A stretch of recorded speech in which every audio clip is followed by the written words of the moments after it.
Hi, and welcome to the Engineering Coach. In today's video, we're going to look at pair programming. In the first part, we're going to look at what is and what is not pair programming and why you might want to use pair programming. And in the second part, we're going to try ping pong pair programming, which is a style of pair programming with one of my colleagues. Let's start with what is pair programming. Or let's start with what it's not. Pair programming is not this. It's not NCIS agent Tim McGee and Abby Shuto jamming away at one keyboard. So pair programming is not this, definitely. It's also not one programmer watching another programmer and pointing out and typos and things like that. There's much more to pair programming. Let's look at some people pair programming. Here are two of my previous colleagues pair programming. Now what you can see is they're sat at computer screens. They have a mouse each. You can't see one mouse without a shot. They have a keyboard each, and they have a screen mirrored to the same code base. The person on the left, as you can see, has his hand on the mouse and his hand on the keys. He is in the driver position. He's the one currently actively working on the code. So he is the driver, and the person sitting on the right is our navigator. He's the person hands off the keyboard, hands off the mouse, observing what's going on, and keenly, this photo doesn't show it well at all, and hopefully we'll see it much better in the video later, is they're now in constant communication and collaboration about the code. They're discussing each element of the code. They're discussing the whats and the whys, and it's the driver's job to kind of take that discussion and turn it into code. Having a discussion about what the function might be called and like implementing it and stuff like that. Pair programming is this highly collaborative thing. I find it incredibly effective because often when we're working on things, we might have kind of little questions that kind of might help us write the code better or hit the actual feature requirements easier and better or faster. And by having someone to bounce all your ideas off constantly and have that kind of level of communication and sharing of ideas means that you get much better code quality at a faster pace. Okay, so that's two people pairing. But what else are we getting from pairing? So this diagram here from extreme programming shows that the thing we should always be looking for when we're delivering or building or thinking about software is feedback. Okay, so we work in many layers of different feedback loop whilst we are implementing our code. At the high level, we've got like a release plan maybe, and that's a month. So every month we get feedback on whether that idea was good, right? That's quite slow feedback every month, but obviously there's a lot of work that goes into what is planned for release. And then weekly, we iteration plan and we get feedback on that, right? So we look at our burn down charts and we kind of iterate through, we do stuff and then we check, we go, okay, we estimated that this ticket was a 4, it's actually taken us probably a bit longer, it's a lot more complex than we realized. The complexity actually probably was an 8, we should have broken it down. So we reflect on and we get feedback on our estimation, whether our estimation is good. And that's how we kind of rejig and rethink about our estimation and maybe have new tickets that goes out example for a certain kind of level of complexity of ticket. And we also look at our burn down chart to go, okay, well, we took 60 points in this sprint, but we only delivered 40. And actually, we only delivered 44 for the sprint before. So maybe we need to lower our limit. And again, a piece of feedback that we need to be looking at. Then we've got acceptance tests, which kind of maybe takes a couple of days to kind of give us our feedback for. Stand-ups, this 1-day feedback. Pair negotiation is hourly. Unit test is minutely. And then right at the bottom, our smallest, quickest feedback loop is pair programming. Because again, every idea gets feedback. Every line of code has the potential to get feedback, increasing the quality and also enabling the speed. Because of better quality code, it means it's easier to add and improve functionality. So you're always getting that part of it. Okay. And there's another part of it, right? So feedback should be timely. Feedback that's not given at the best time for the feedback could be really, really bad. I've come out here to record this video and I say I had a piece of kale in my teeth, quite obvious. I walked out, passed all my family, they all saw it, didn't give me the feedback. I recorded the whole video. I spent maybe an hour or so stood here doing the, talking to the camera, this big piece of kale sticking out. And I go back in and someone goes, "Oh, there's a bit of kale in your teeth." That feedback is really not timely. It's not useful because the thing I needed the feedback for means I've got to go and redo the work, redo the recording because I look a little bit odd with a piece of kale stuck in my tooth. It's not a new feature. We're looking for what's stuck in Mark's teeth today in the engineering coach video. So feedback is timely. And when we're thinking about feedback in our code, this feedback within moments of writing it, enabling us to go and edit it whilst all the context of the code is in our heads, in both of our heads, that opportunity to go, "Oh, actually, we could do something better. Oh, the name doesn't quite fit anymore. Or, oh, this would make it much more clear the kind of what we're doing here." Will make that change. And that's really like that timely feedback means I have all of the knowledge. I've got my head in that piece of code right now. So changing it take much time and it doesn't take much cognitive load because it's just something I'm working on anyway. So it's in my working memory. And this is why I'm a massive fan of pair programming and then also on top of that trunk-based development. It's because of that feedback being at the right time. I feel that working on feature branches and pull requests it's kind of another thing. Like there's many problems. We'll look at that in a second. In fact, we'll look at it now. I've borrowed this diagram from a talk by Dragan Stefanovic. His talk is brilliant. That I've kind of stolen this from. Let's use stolen. Probably a better word. It's a really great talk, and this diagram I think really demonstrates that power of timely feedback of pair programming. Okay, so this is two people not pairing working on their tickets. What we can see here is Emma at the top has finished ticket 1 and is going, "Okay, I need a pull request. Can someone look at the code I've written?" Okay, and so they open their pull request, which is quite a normal thing to do, and they've Slack auto notifications sent it out. And okay, this is a 2-person team, but this works across a team of any size really. Everybody's working on their work. You can see here, Luca's working on ticket 2, very busy, head down, thinking about the code. Like absolutely fine, right? Completely normal. Then what happens is Luca breaks because there's a meeting. There's always meetings, and then straight after the meeting, there's lunch. And then he's like, "Oh, I've had lunch. I've been away from my computer. I've got this really good idea for the code I'm working on. I'm just going to jump back into that." So he goes, "Oh, okay, yeah, jumping back into the code." He goes, "Oh, another meeting. Okay, it's the afternoon. It's my afternoon meeting now."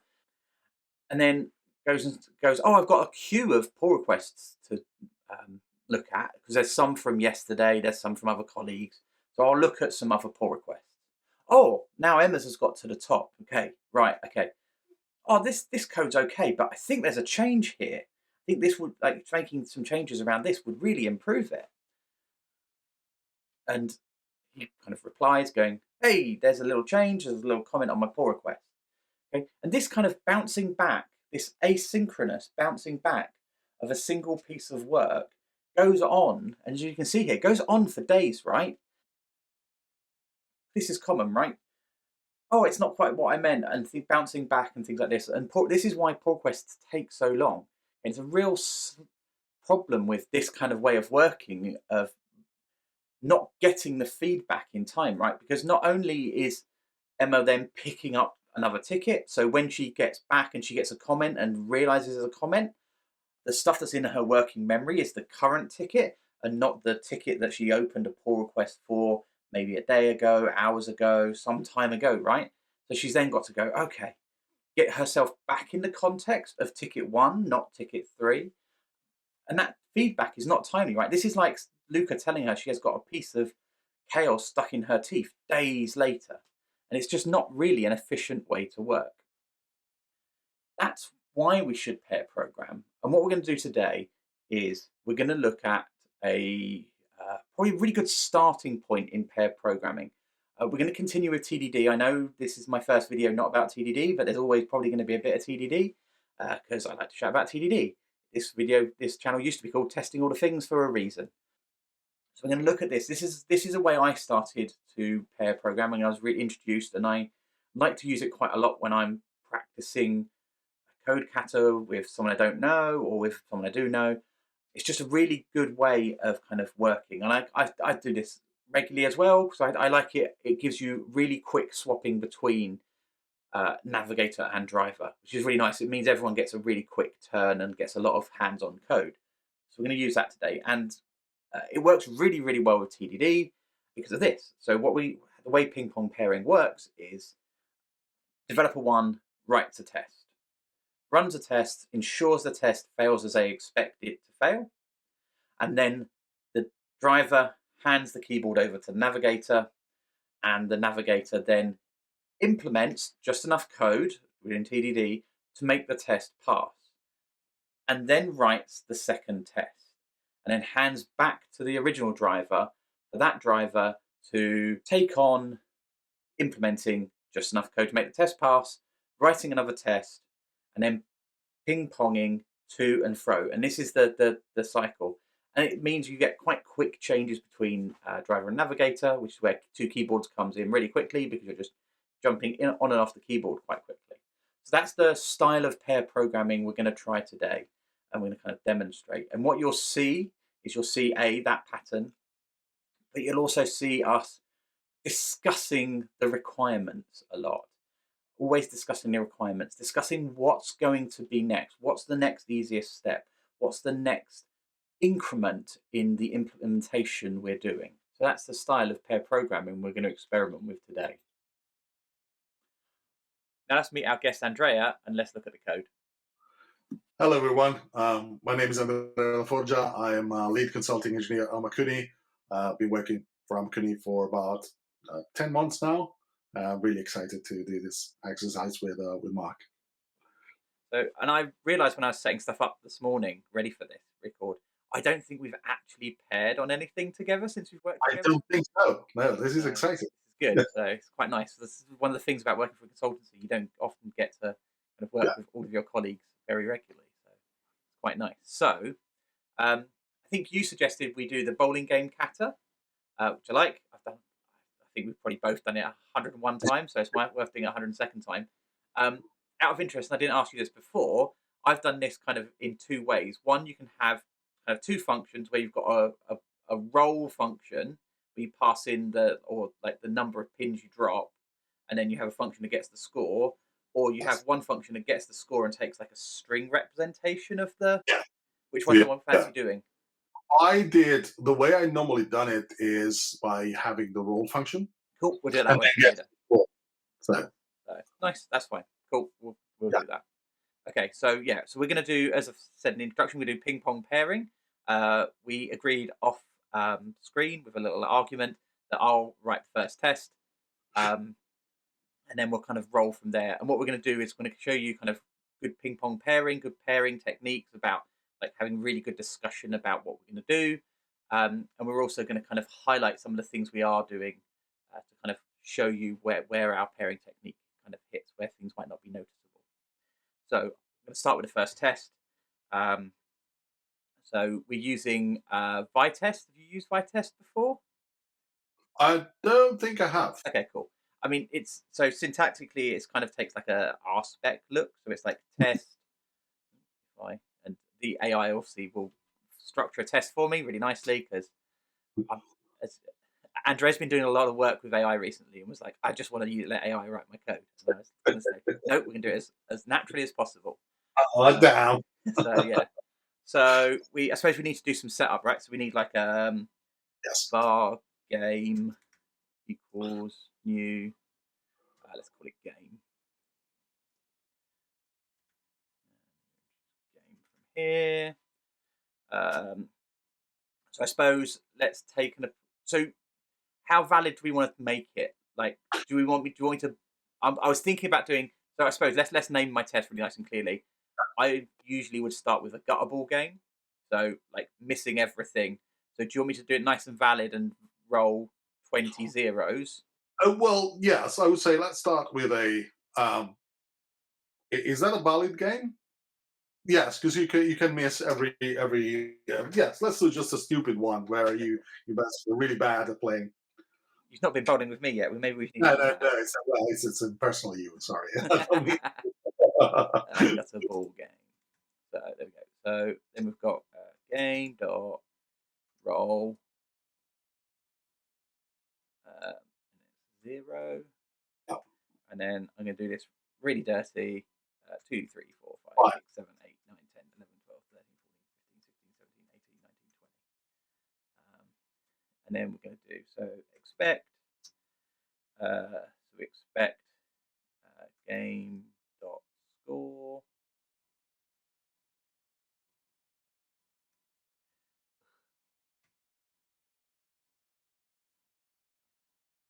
to be 0. Yeah. To be 0. Okay, and I will let the test run. And we expect this to fail. Cool. Okay, so game is not a constructor. So Yep. kind of what I'm expecting. So do you want to take it away and let's. So if we go here and we say, should it be a class game? Yeah. And I imagine this should be a function role. And I think this is pains, yes, which is fine. And what we do here is, so this is the number of pains we've basically taken down, right? Yeah. Is that correct? Correct me my correct Yes. my Yes. my my syntax, because I haven't used this stuff for a long time. So I imagine we can have a score here. Yep. Right, and then what we do is we just assign this to the. Is it just the number of pins to score? So I'm wondering if we could like roll back and take like a really basic approach, Okay. like go really purist TDD and do some hard coding maybe. Okay. Um, Okay. One thing I forgot to mention is obviously one of the things I spoke about in the introduction is we are doing ping pong pairing. So I took the first, I was the ping, wrote the test as the driver, and then Andrea and I used to pairing quite a lot, so we just naturally knew that Andrea's going to take over. So I'm now navigating and kind of making like discussing things, and Andrea's now taken over the kind of writing of the keyboard, and I'm being very good at keeping my hands away from my keyboard. Yeah. So shall I just do an empty roll and then just have, because we need the roll, right? Yeah, we need it because I'm calling it. Or that which just returns 0 here. Just make sure that. Oops. What am I doing?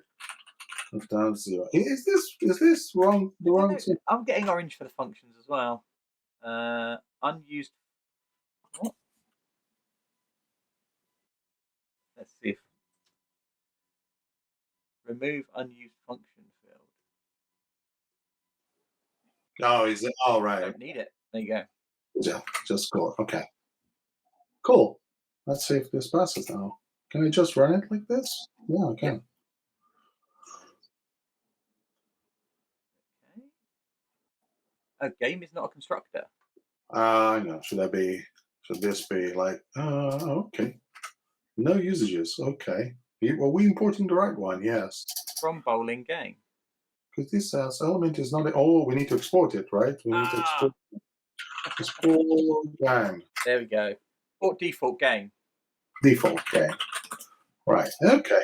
Oh, Okay. I think I can get rid of the brackets. Right. Okay. That's it. There we That's go. right. That's right. Hey! There we go. Okay, test is passing. Okay, so do you want to add the next test? Yes. So let's do the next test. So I'm gonna just copy and paste this, and so what we're gonna do here, we wanna, shall we do one where so the various conditions that we're gonna test is, do we want to do like a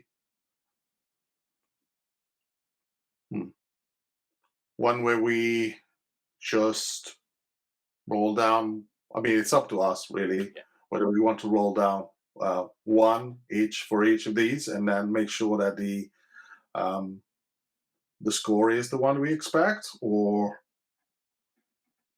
is there a better way of doing this? Yeah, I'm trying to think. We could Maybe either just just do what like one and then be rubbish for the rest of the game as a kind of first pass, or we could just just do like just do one for all of them. Kind of yeah, because we could do just a game that doesn't have. So it's whether it's one or anything lower than 10. I guess it will be the same because it as long as you don't have spares or strikes, I imagine it will be okay. So let's do all once. Yep. Maybe I can do something more clever than this. This is 1, 3, 4, 5, 6. So that's 12 here. And how many should that be? 20. 18, and this will be 20, right? Oops. 20, is it correct? Yeah, I think it is. So the expected score here should be 20, I think. It should be like a simple game. Obviously, this is going to fail.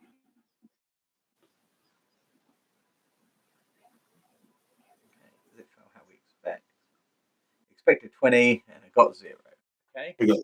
Okay, cool. So I'm going to be really do some dirty stuff. If pins equals 1 score. Yeah. Get rid of constructors. We don't need to construct, do we? So I'll get rid of that. So No, I don't think we need. var score equals 0. Yeah. Score and return. Yeah, I think you need brackets on line 7. Okay. Sorry, I've been doing Go this week. Yeah, I do the same because I use Python. So. That should be pins for probably instead of pin. Oh yeah, thank you. Let's spot on that one.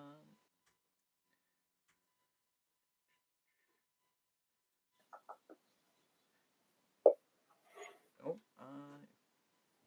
what? Because I think it's conflicting with the yeah. Split point, not pints. It's Friday, so yeah. It's only 2, 3. It's only 3 o'clock yet. Yeah. Right, I think that should stop the conflict there. Oh no, Is it? unexpected token point. Does it not need var? Or yeah. Over? No, it should be. Is it a type there? Like int? Yeah. Number.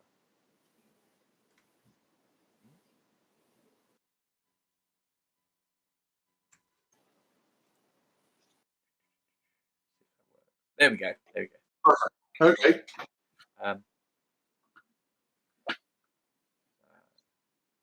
Cool. So that's passing. Okay, so we've got the simple ball game. So I will take yours. And just replace 1s with 2s. That should be 40.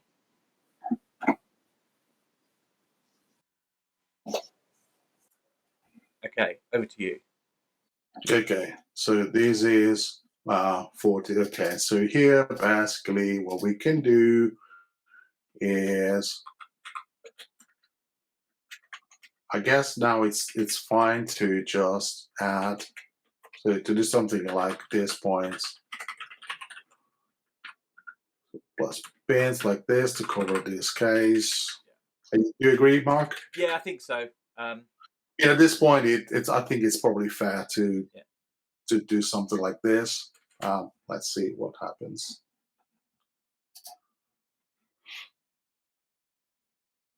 Perfect. I named the just like let's call it a 2 ball game. That was pretty poor of me. Too much. Okay. Okay, cool. So, yeah, over to your test. Yes. So what we can do now is probably try and introduce something like strike. Shall we try strike? Let's try strike. Yeah. Let's try strike. Like one strike ball game. One strike ball game means that we're going to do 10 here, but that means that if we do 10 here, we are going to remove this one, Yep. the second one, because we obviously have, with one strike, we've basically covered two rolls. Yep. And so what we expect here is that we have 2 times 19 plus 10, if I'm not wrong. Hang on. Because these are 19, no, these are 18 now, right? So I'm just trying to remember the rules. We should have flashed them up. So when you get a strike, you double the next 2 rolls. Oh, sorry, So you're right. Yeah. So it's what is it? So it's should we simplify it and then just make everything else 0 for now? So Yeah. So Yes. it would be, what would it be? 18. If we need do 10, 2, 2. That gives us the thing to double, right? And then after those 2s, do everything else as 0, and then we can. Okay. Then it also it keeps the it keeps the math simple, like to read, like if that makes sense. Yes. Yeah. So there's 1, 2, 3, 4, 4 after that, and there should be another 14, I think. There should be 19 balls. I think it's 15. So one is, so this one, the 10 one, the strike one, is covering basically 2 rolls. Yes. Right. So we have another 18. Yeah. Like 1, 2, 3. Yeah. Sorry. Yeah. 4, 5, 6, 7, 8, 9, 10, 11, 12, 13, 14, and we need another 4. Okay, so let's see. So this is basically 10 plus. I think the 2 ones need still to be counted, right? Yeah. The 2 plus 2 plus. What's the rule again? So I suppose the simplification of the rule is the next 2 points get doubled. The complexity of it is the next 2 balls, the points also apply to the previous frame, but like we obviously don't want to show that. That's what it is. Okay, so this should be 2 plus 2 times 2. Times 2. Yeah. Probably 2 plus 2 in bracket. Yeah. Like this, right? Hang on. 2 plus 2 times 2. Yeah, I think so. Let's see. It's going to affect. We can check, right? Yeah. Yeah, 18. It's got 40. Yeah. Cool. That's exactly right. Okay, then. So, what can I do?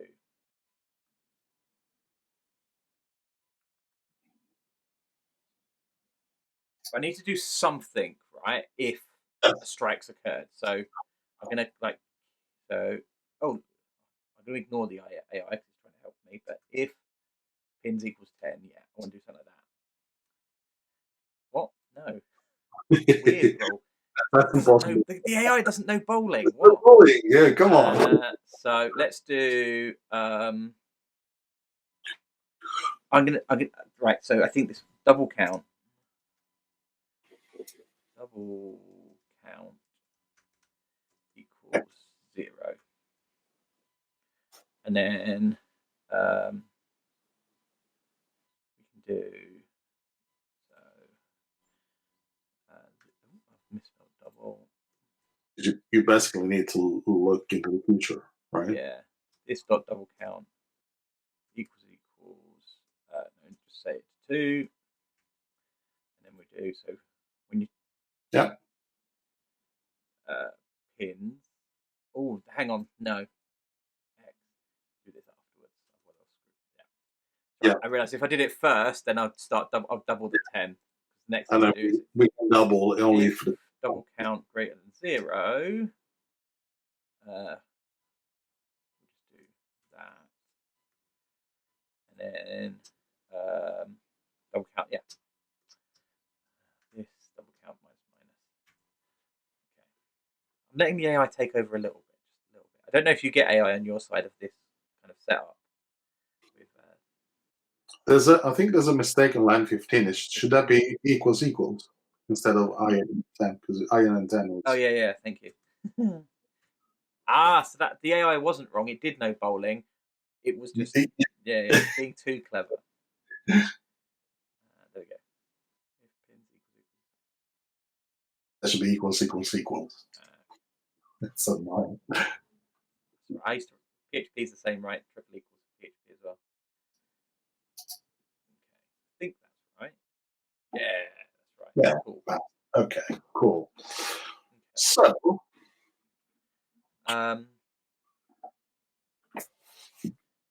So I'm just thinking.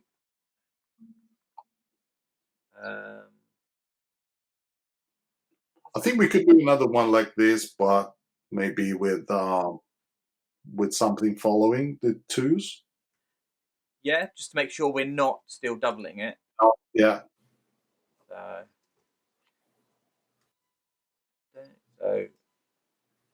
another 2.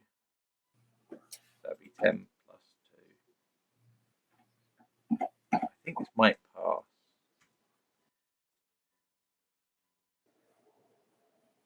Yeah. So we could do a spare game, right? That's probably if that's I'm throwing complexity at you that way. So let's change this up. So 1 spare game. So spare would be 1, 2, 3, 4, 5, 6, 7, 8, 9, 12, 13, 14, 15, 16, 17, 18, 19. Right, I'm gonna make it 20, and then I can delete things. Oh no, I don't need to delete things. Duplicate. So we're gonna bowl 5 and 5, making 10, making our spare. Yeah. And then we're going to bowl 2, because with a spare you only double the next 1 ball, right? Yeah. So it should be 10. We do this to show like the mathematics here, so it's like 10 plus. Just 5 plus. 5 plus 5 5 plus 2 times 2, right? Yeah. Plus 2 plus 2 times 2, right? Plus 2 times 2, like that. Yeah. No, I think we also need to add 2, right? Oh yeah, for the action. Yeah. That would do it though, wouldn't it? Double it. We're going to double the 2. That should give us the answer. Should be 14, right? Okay. Is it? Oh, hang on. It's just running the strike game at the moment. Let's run. Not running all of them? Why is it not running all of them? Odd. Hang on. Run tests. There we go. 14. So what we could do, I've realised, and we can go back and do it, would be probably quite good, would be to do test that after a spare, the next 1 ball's points are doubled. Okay. So let's look at the code. Yeah, there we go. And it's expecting 14, got 12. Cool.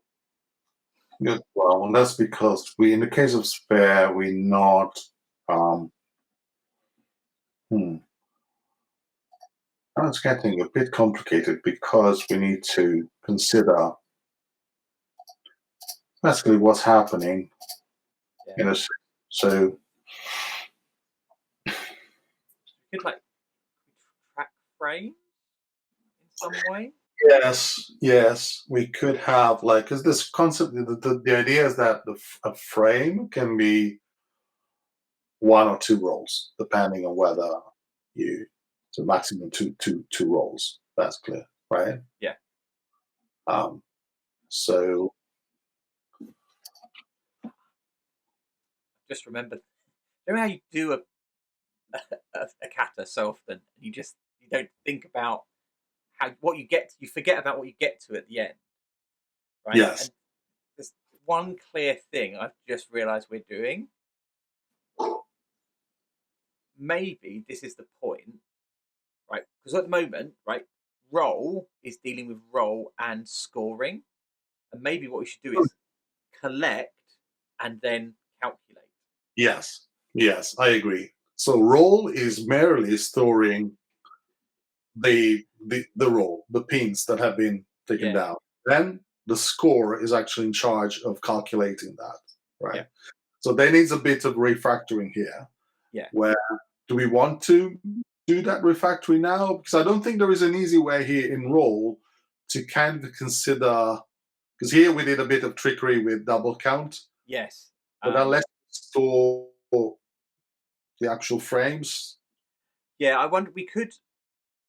I'm trying to think what we could do. We could take out the test we're currently writing, given that we've suddenly this test has brought us to the realization we need to kind of refactor. So Yes. we could either, I suppose, there's two ways of going about it, right? We could comment out and start again and go through it, or at least just take it all tests and go back to the beginning test, or we could take out the current failing test, refactor based on what we currently know, bring that down. Like your preference, you're writing the code at that point. Sorry, were you suggesting changing the test? No, no. So I suppose one way, because we've realised we've taken ourselves down a path. It's kind of two ways out of it. We could take out the current failing test because it's adding functionality, and then hopefully fix it within what we've got. Or given we've not gone too far, we've only been going for like 20 minutes, we could comment back to a single test and then bring those back in. It's kind of up to you. I think probably I'd definitely comment out just the current test Okay. and do the refactoring. If that's I suppose it's because we've gone too far. It depends how comfortable you feel with it. um, my fear is that refactoring to accommodate this logic is going to be a bit of work. Okay. Um, So should we go back to just the simple adding together to take out the last two tests? Because that's where it gets the kind of the functionality gets complicated, right? yeah. So Okay. you mean without these two? Yeah, yeah. Yeah. Like this.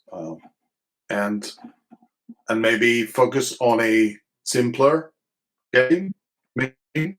Yeah, yeah, because then all we've really got to that ignores all the doubling stuff, which we can bring back later, and we can just concentrate on storing the roles Yes. and calculating the values. Yes. Okay. That makes sense. Let's see. Have I broken anything here? This passes. Okay. So what we can do here, we can have store the roles. So I imagine we will need something like. So I wouldn't want to introduce the concept of. Oh, this is generating constructed for me. I guess this is good. Let's see. Sorry. Oops. If this is broken, anything here? Okay. So we could probably have something like an array where we store the roles, the pins. Yep.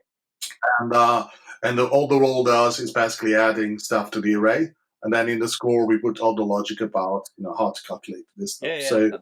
what we're gonna do is these roles like this. Well, and then we can do what we do is basically roles dot push the pins.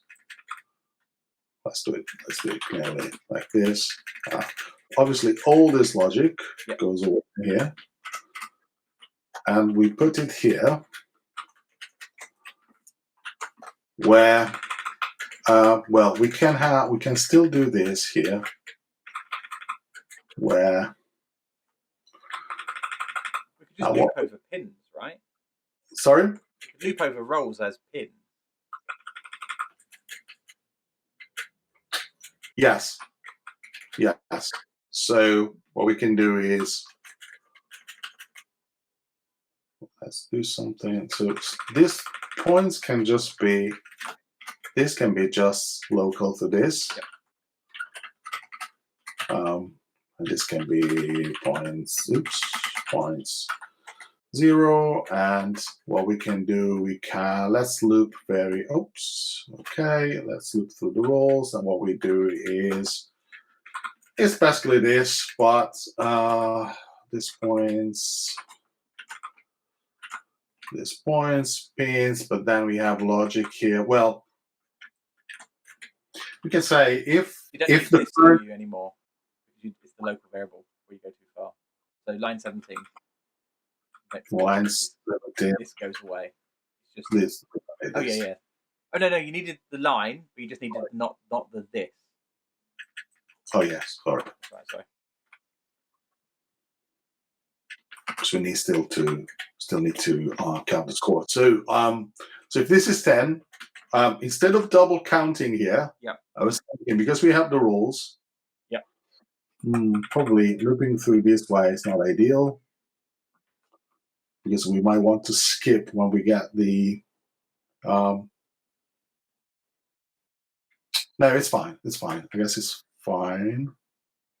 Sorry, I'm getting confused here because when you get to 10, you are double counting the next two ones, right? Yeah.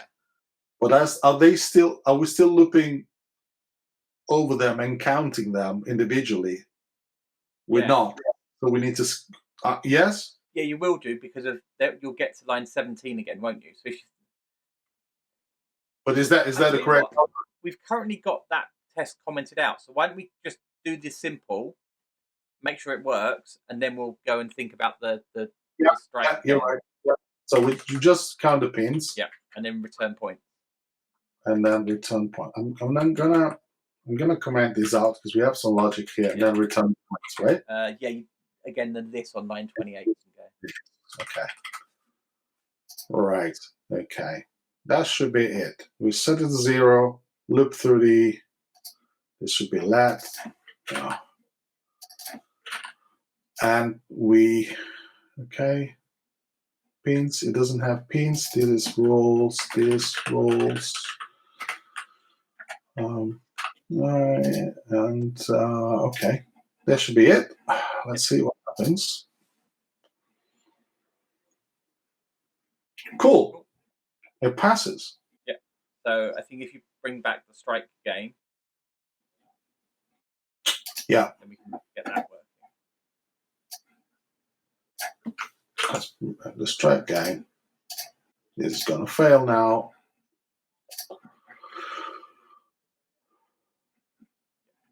Cool.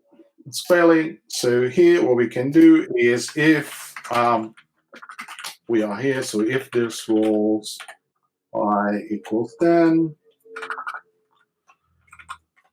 points, it adds. Okay.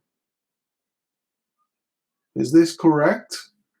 It's adding the points for the next one. And then when he gets to that one, it's going to count it again, I think. I don't think this is correct. No, could we simplify it and just do like duplicate line 19 and do I plus 1, keep that on line 19, and on like the duplication on line 20 would be I plus 2. Basically saying get this, the next one, and the one after. And the one after that, yeah. I don't think the I plus plus. And this should be. This is critical when we get at the end. Well, shouldn't it just? Yeah, but we're not. Like, that should work for the current case, right? Yeah. Do we do an I plus? Do we increment the? We shouldn't need to because we're gonna. We want to go over everything again anyway, don't we? Yeah. So we don't have this logic here. We don't need this logic here. Yeah. So when it's 10, we count. Yeah. That's fine. Let's see what happens. Okay, cool. Passes. And now we're on to the spare game. Yeah.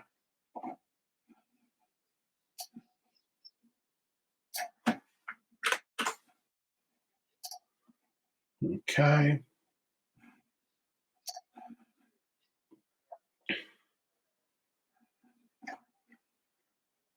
Right.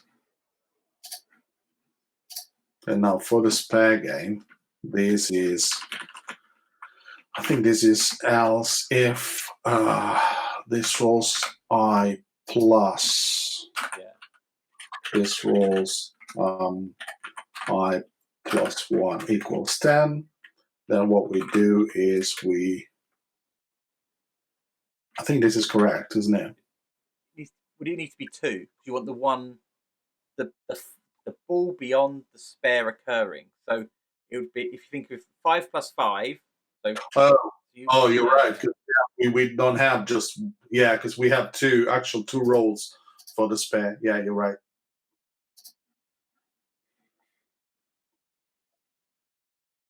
Hey, works. Cool. Your test. So, my test. So let's do what's the other? Is there another? So we have normal game, we have strike, we have spare. Shall we do a strike followed by a spare? Does that make sense? So a strike followed by a spare, and then like one extra ball as well with a point. One extra ball, yes. Yeah. Do that. Or is it? Oh, I think there's a potential for. How about a simpler one?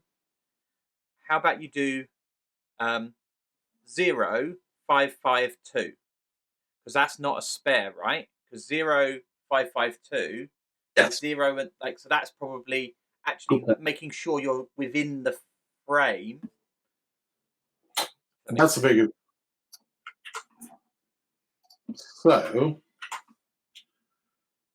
task that. How do we call this? This is a fake spare. Test spare only occurs within frame. Spare. That spare only occurs within frame. So we have 0 here, and then we have 5, 5, 2, and then that's it. That should be 12, right? 1, 2, 3, 4, 5, 6, 7, 8, 9, 10, 11, 12, 13, 14, 15, 16, 17, 18, 19. So we need another one, right? Yeah, because we had a 10. Okay, yeah. Yeah, so that should be another one. And so this should be effectively 12, right? Yeah. Let's see. Oops, don't want this. Okay. 14. So yeah, so it's doing so. Yeah, because at the moment we don't have the concept of frame. We're barely looping through the rolls, right? Yeah. So I've got a quick fix that will fix this one. Yeah. Which is an interesting one. So I'm going to I'm going to talk you through it.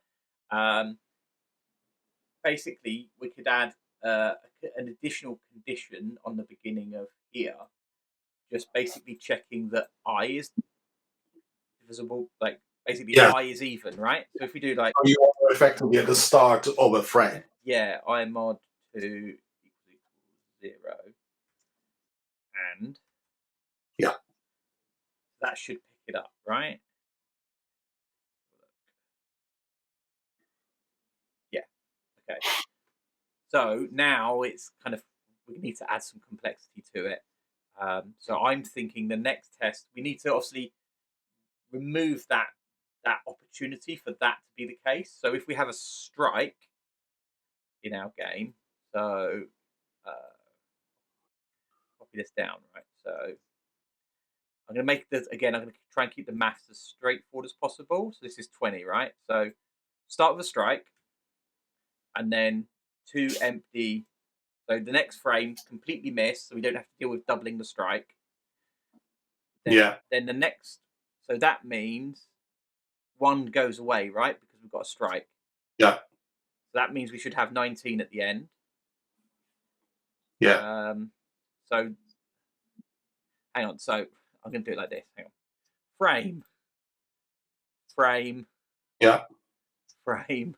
There we go. That makes it a bit easier. So 10 and a frame of zeros, then 2 5s and a 2 should be 24, right? So 10, 5, 5, 20. 2 doubled 24. Double 24. Yeah. Run that. I think that's going to fail.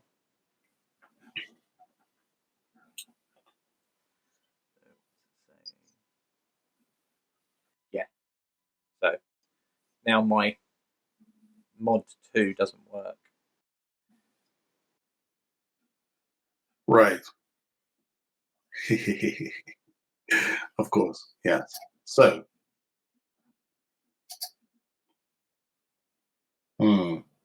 Interesting. So I was wondering whether we can, because now we're getting into this hackery here, where we're trying to make things, Yeah. I was wondering whether we could introduce the concept of frame. Yeah. And the frame would basically be we could have role 1 or role 2, or we could have just a small array of roles. It doesn't really matter. And when we roll, and we could have just like the role, instead of the roles, we could have the frames, and the frames contains the roles. Yeah. Does it make sense? Yeah.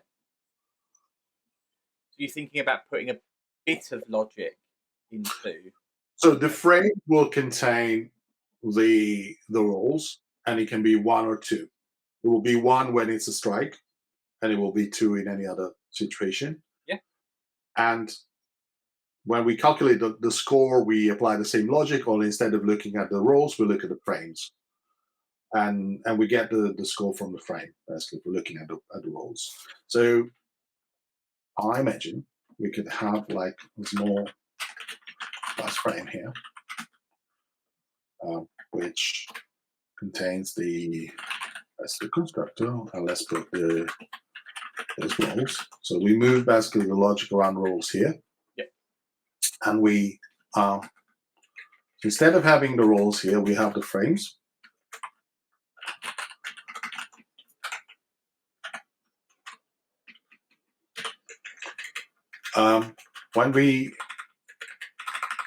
We might have like a frame index, which indicates where we are, which we're on. And when we do this, instead of doing this, then we do the frames of this frame index. Oops. Like this, and then we can do a push. We can do that like a roll here, and have the roll, or we can just, it doesn't really depends. And what it does here is basically, obviously this has a, let's do something like index. This can be set to 0, and then what we do here, we basically do this roles. I'm not sure what it's going to conflict with a. No, it's not going to conflict with a function name, but this roll index plus, and we assign the pins, right? Yep.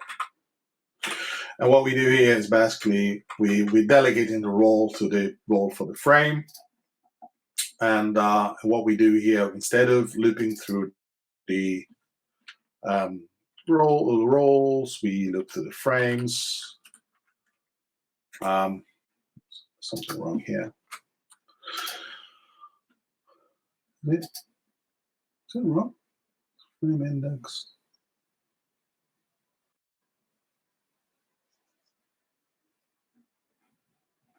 Oh,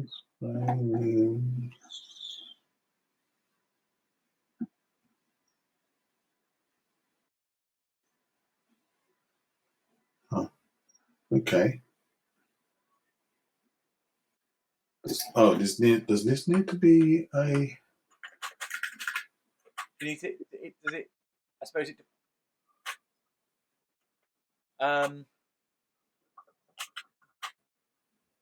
It's just an array of empty, isn't it? So you'd need to do a new frame. It's kind of like a new frame or add to the existing frame. Of course. Wow, so stupid. So okay, so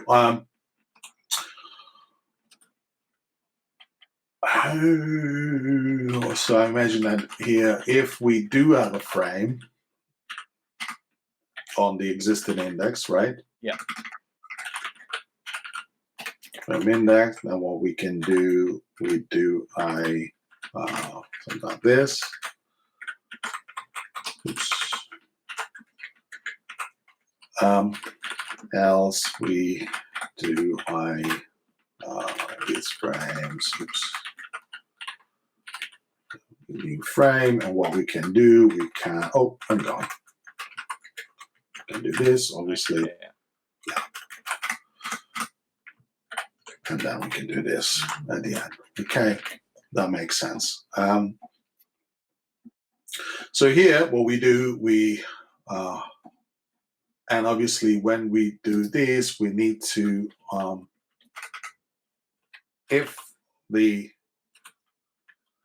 so when we roll, if this is a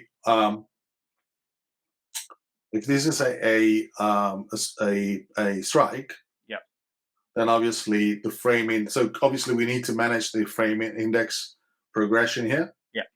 If it's a strike, is a bit annoying because we are dealing with. So I just wondered, could we push this logic into the frame and have an is complete? Yes, we can. That's much better. Yeah, absolutely. Because I don't like that is delegating to. So we can do is complete. And this logic could be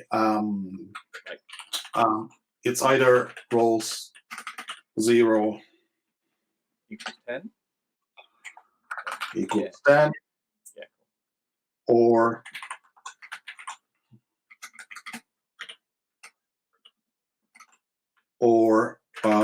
this roll index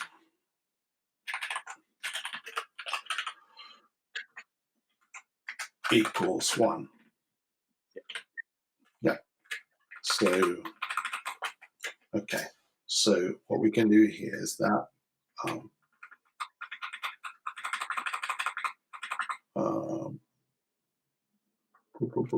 so the frame index,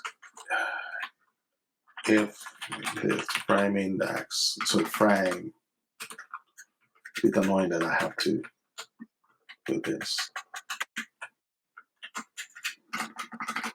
If this frame is complete, then what we can do, we can increase the frame index. Oops.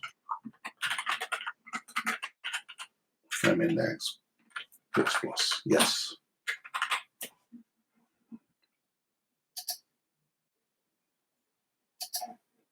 Am I doing something wrong here?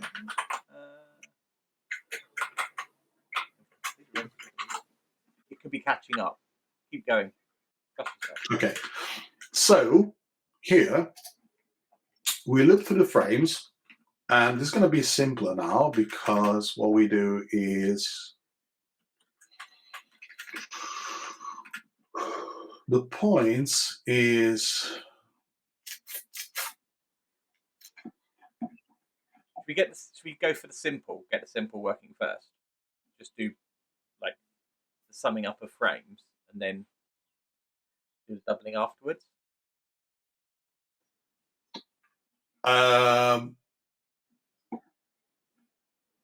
Basically, taking the same approach we did last time we did this.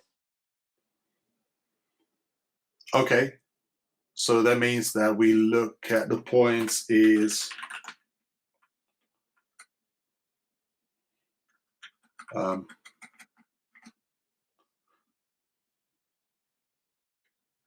But I think since we are on the specific frame, Yeah. we can still do. Oh, that's true. Yeah, we can just look at the one ahead, can't we? We can look at the one ahead, right? So this one will be frames. I was thinking because this is looking at roles I, but this will be like Now frames I, right? frames I. Yeah. But I was thinking whether we could have like, I don't want this to look into the roles. So what? Just do like dot total or dot points, dot get points or something. Points, yes.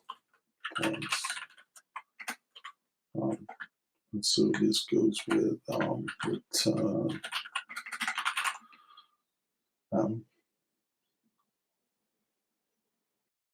Do it as a loop. Just keep it simple for now.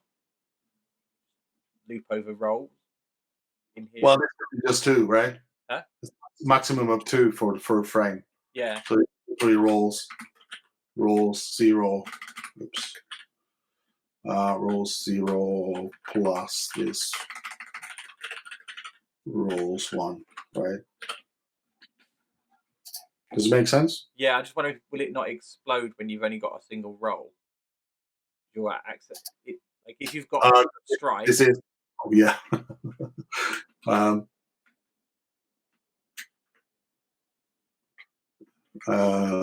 could put I suppose you could do something like if is strike, this is strike, return 10, or return roll 0, else return,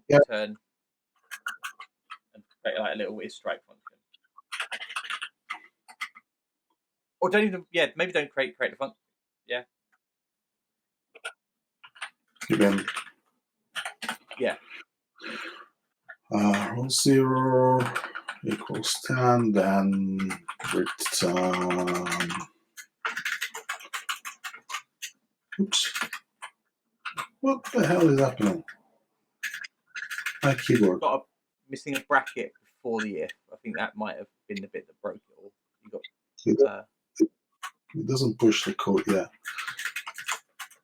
So this one, and why it doesn't bring the code below? I don't understand. Okay. So this is gonna return 0. Oh, sorry, return 10. And else this is gonna. Oh my god. If you're doing return, you don't need the else, right? Just do it as a guard statement. Yeah, you're right. No, so we return these rows 0 plus this rolls 1, right? Yep. Okay, so what we do here, we do equal plus points. I don't understand why it's doing this. It's weird. It used to work before. So dot points. Okay, so if these frames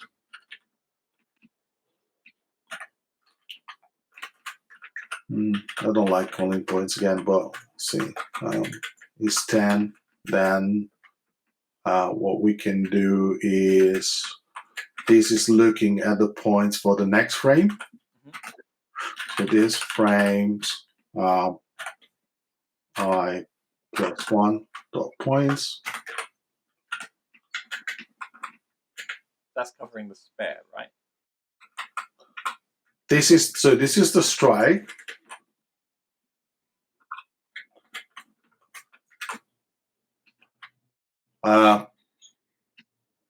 You don't know because it's 10, right? You don't know if it is a strike or not. You're right. So this has to be like it's strike. A strike. And then like implement a strike. And then return these rolls 0 equals 10, and I guess we can use this here, right? We can say if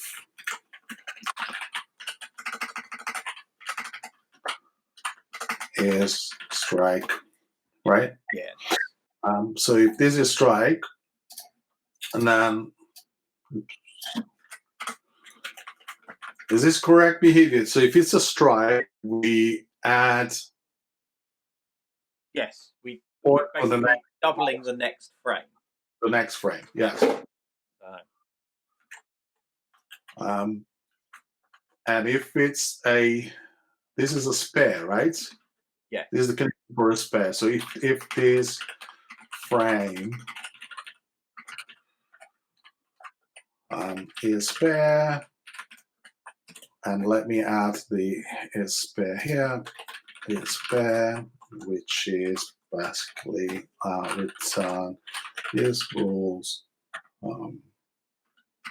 I would say, just to be sure, not this is strike. Yeah. Just to avoid the situation where and points is 10, and this points is 10. Yeah.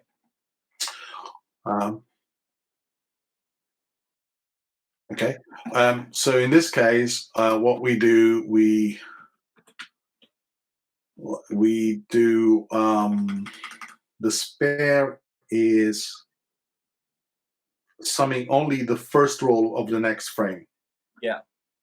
So this is frames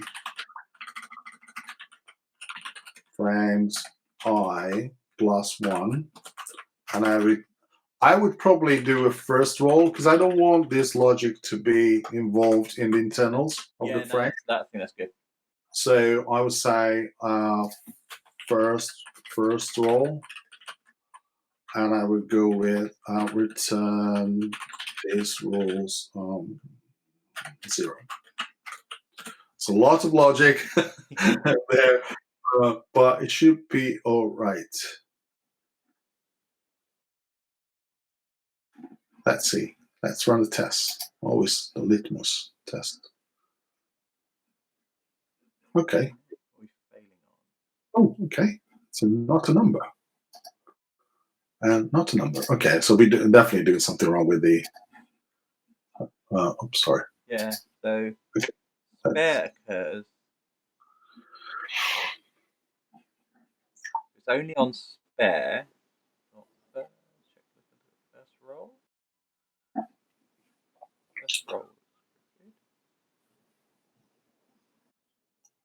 I guess the problem might be with reading, because the only one that cannot be a number is the second roll for the first one. All these, I imagine that the only value that can be not a number is the second roll for the strike. Mm-hmm. So everything else is gonna be assigned a value. Yeah. Wrong? I might be wrong. I think so. Yeah, but looks good. But If this is strike, first roll.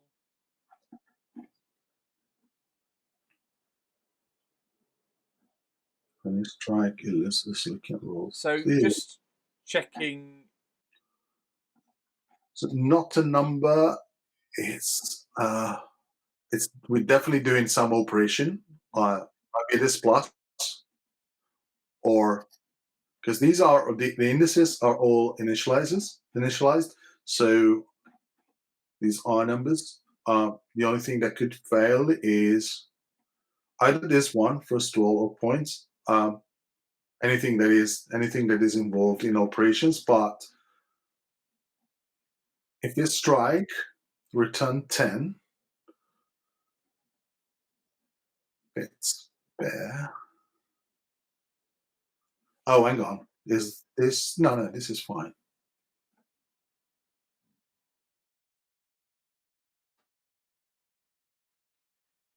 Do we want to step through that test? Just one of those tests.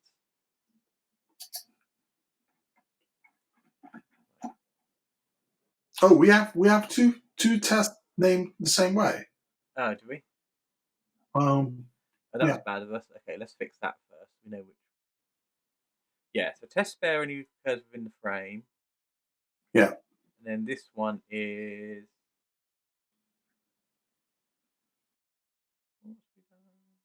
Yeah, this is not. This is. Yeah, we didn't rename it. I got carried away with my. What are we doing? So we've got strike, blank, blank, spare. Oh, it's so this is frame when strike occurs. Yeah. Basically, we're doing like odd number, like it's that odd number problem. So, oh, interestingly, it's the odd number problem that's the problem. That's interesting.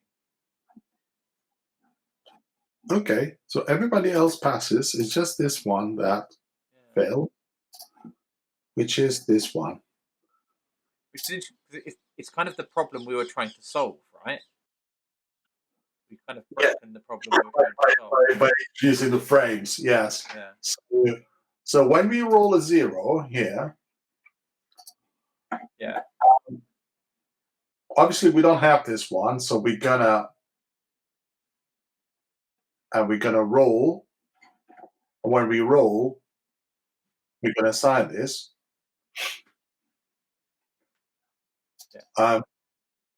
So and the roll in X is going to be 1 at that point, and then we roll a 5, and we do have the frame at that point, and we're going to roll. Should we?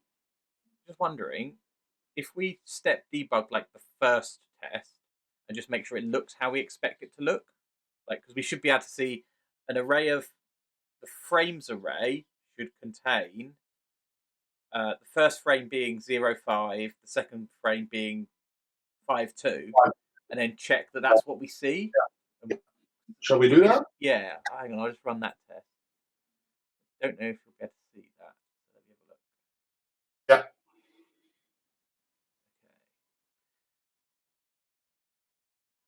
Yeah. Okay, there we are. So we are now. Oh, it's opened the game. Fine. Okay, so if we play that. Okay, there we go. So we're now on line, like just inside the score. So all of the creations happened, right? So. Oh. Ooh. Why is it 20? Why is the length 20? That's interesting. Frame length is 20. We've also got this frames and this. We are on score now. We're not on. We should look at roll, right? Huh? We should look at roll, not debug roll, right? Not score. I was just wondering because, well, that's the interesting bit, right? Because we've got.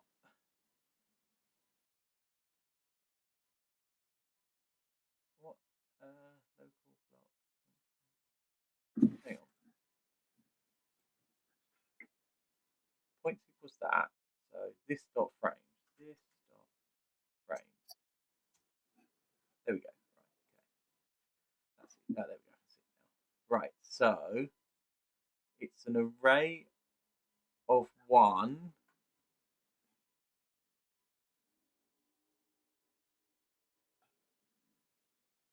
They only contain every one contain. So I think the bug is somewhere in. So can we just try? Where is it? Frame index, and then do it afterwards. Just wonder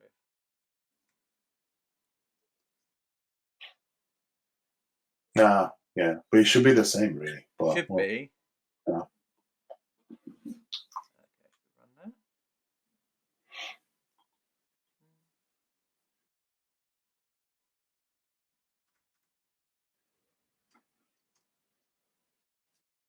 Still 20. So.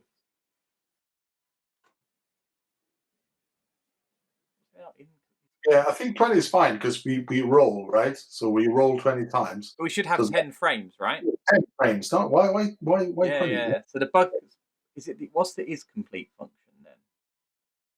Where's is Uh, complete? so it's the way we increase the frame then with the frame index.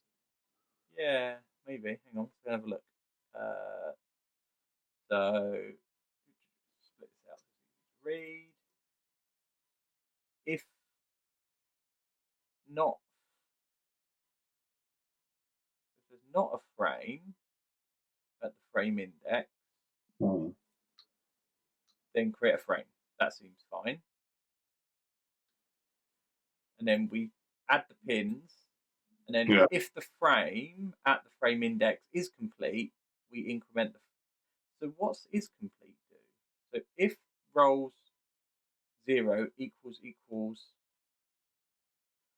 Let's hang on. I wonder if this. Oh, that's wrong. That should be 2, I think. Yeah. 1. So hang on. Let's make it really. So how about this? Is it length? You like length? Yeah, you're right. Yeah. No, well, yes. What's the easiest way to get a length off an array in? Dot length, I think. Dot. Rolls. It should be rolls Oh dot yeah, length. equals 2. It should be rolls, not rolling. Thank you. Yeah, you're right. Yes, yes. Because yeah, because the init should be 2 actually, because it would the Yeah. 1 after 1. So yeah, Okay, so that one. and it should be. Yes. Oh, there you can see it's already gone to 10. So this frames is now an array of 10 with two values. Two values. Right. That was the bug. Mhm. Okay, cool. So let's stop that and then run all the tests.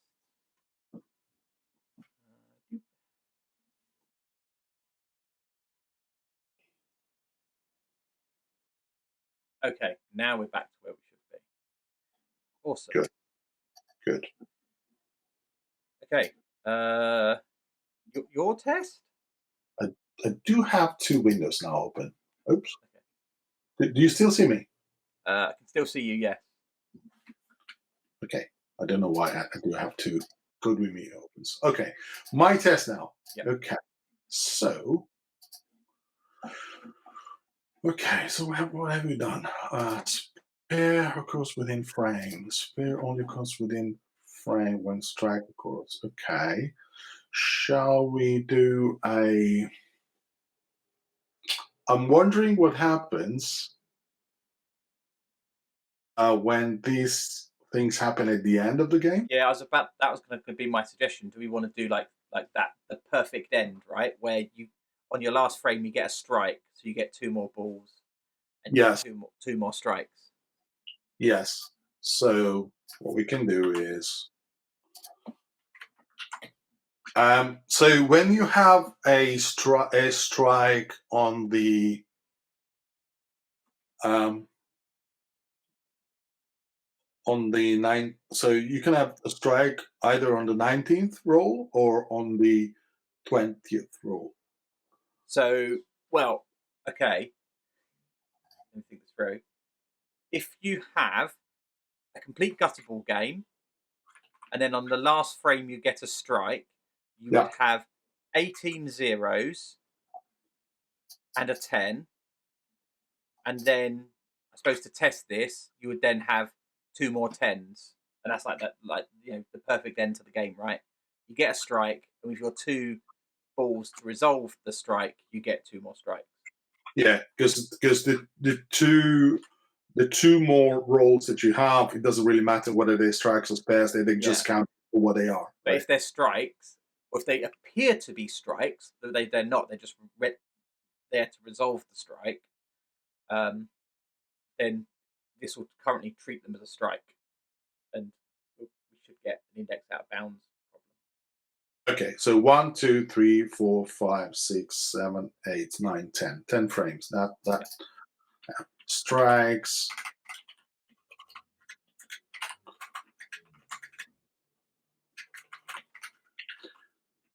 On the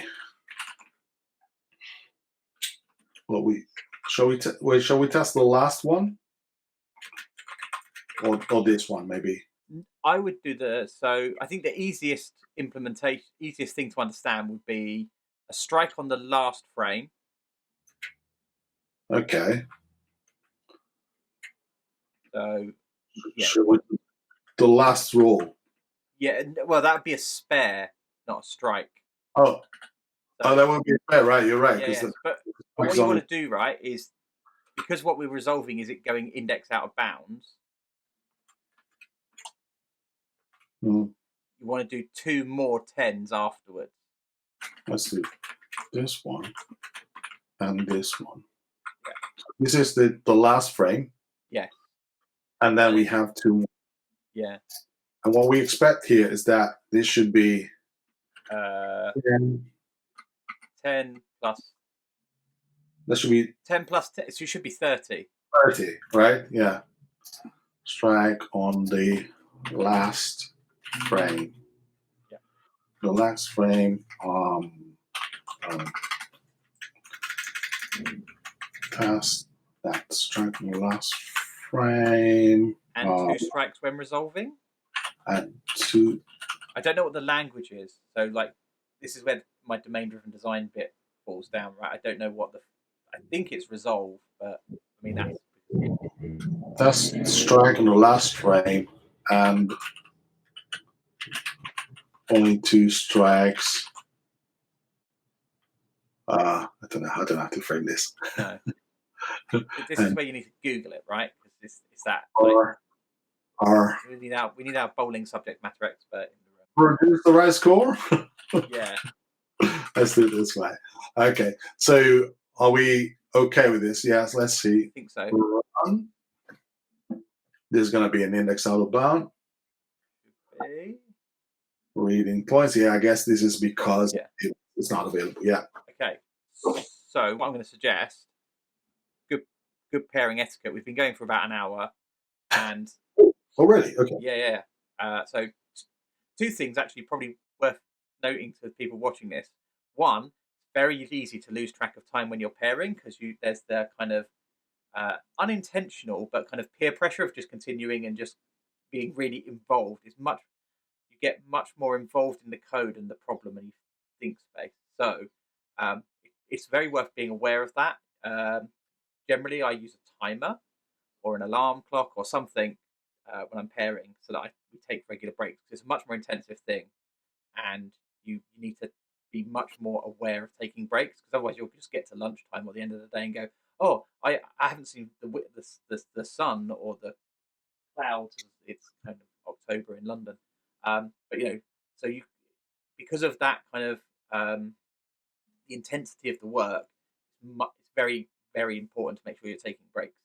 The other bit is what I like to do when I'm practicing TDD, especially when I'm practicing pairing, is I walk away from the code when I've got a failing test because it gives me a point to come back to. So I know that I've got a failing test. So if for instance we were at the end of the day, when we come back tomorrow, we can go, oh, do you have a good night? Yeah, we had a lovely night. Yeah. Let's watched what's on Traitors at the moment. Can you remember what we were doing yesterday? And we both look at each other blankly and go, no. And what we can do is we can run the test and it will bring us back to the line of code that we kind of, or the test that we were thinking about last night. So I'm going to leave you there. Thank you very much, Andrea. It's been really good fun. We need to spend more time to pair together for work stuff as well. Absolutely. Thank you so much. Awesome. Thank you.